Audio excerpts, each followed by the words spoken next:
Hello，大家好啊！今日想同大家做翻個錄音嘅 review 啊。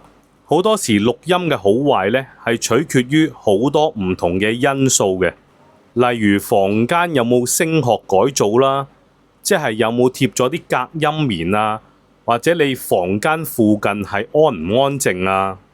如果比較講究啲呢，我哋可以落一個防噴罩去到錄音。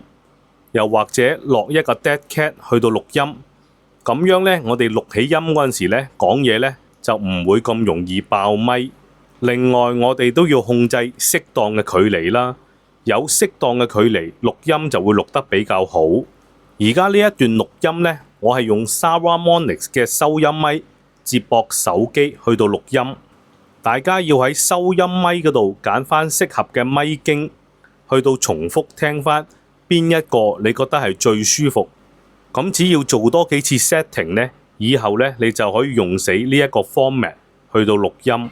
器材唔一定貴先係好嘅，只要揾一個適合嘅地方進行你日常嘅錄音。唔知大家覺得呢一段聲音錄得點樣呢？